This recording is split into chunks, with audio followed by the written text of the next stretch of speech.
చేస్తున్నాం. అదేవిధంగా మిత్రులారా, రాష్ట్రానికి రైతే వెన్నెముక. అందుకే రైతు సంక్షేమమే ధ్యేయంగా ప్రజాప్రభుత్వం పనిచేస్తుంది.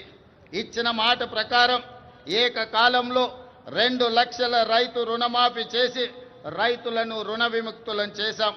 కేవలం మొదటి సంవత్సరం లోపలనే 25,35,964 మంది రైతు కుటుంబాలకు 20,617 కోట్ల రూపాయల రైతు రుణమాఫీ చేసి రుణ విముక్తులను చేయడం ద్వారా రైతులు ఆత్మగౌరవంతో బ్రతికే విధంగా ఈనాడు ప్రజాప్రభుత్వం చర్యలు చేపట్టింది.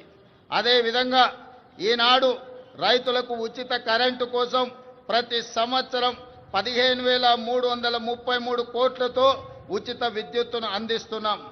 రైతు భరోసా పథకం కింద రైతులకు పెట్టుబడి సాయాన్ని ఎకరాకు 12,000 ప్రతి సంవత్సరానికి పెంచడం జరిగింది. ఇవాళ రైతులకే కాదు, రైతు కూలీలకు, ఉపాధి హామీ కూలీలకు ఇందిరమ్మ ఆత్మీయ భరోసా పథకం ద్వారా భూమి లేని వ్యవసాయ కూలీ కుటుంబాలకు ఏడాదికి 12,000 రూపాయలు ఉచితంగా అందించే పథకాన్ని ప్రవేశపెట్టినమని చెప్పడానికి నేను ఆనందిస్తున్నాను.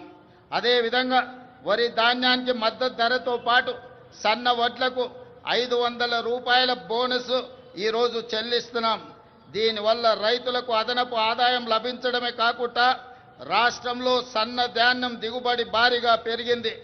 దీంతో 2,72,75,00,000 మెట్రిక్ టన్నుల వరి ఉత్పత్తి తెలంగాణ రాష్ట్రం సాధించి దేశంలోనే ప్రథమ స్థానంలో ఈరోజు తెలంగాణ రాష్ట్రము నిలబడ్డది.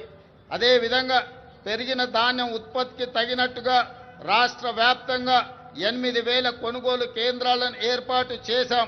రైతులు పండించిన ప్రతి గింజను ప్రభుత్వం కొనుగోలు చేసి రైతులు దళారుల బారిన పడకుండా కాపాడడం జరుగుతున్నది. భూ వివాదాలు లేని తెలంగాణ లక్ష్యంగా భూభారతి 2025 చట్టాన్ని తీసుకువచ్చాం.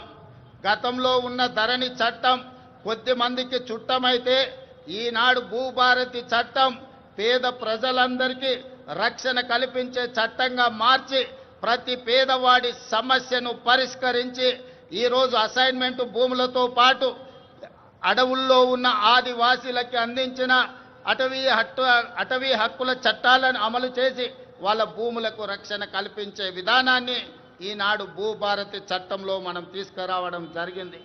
మిత్రులారా, యువత మన భవిష్యత్తు. అందుకే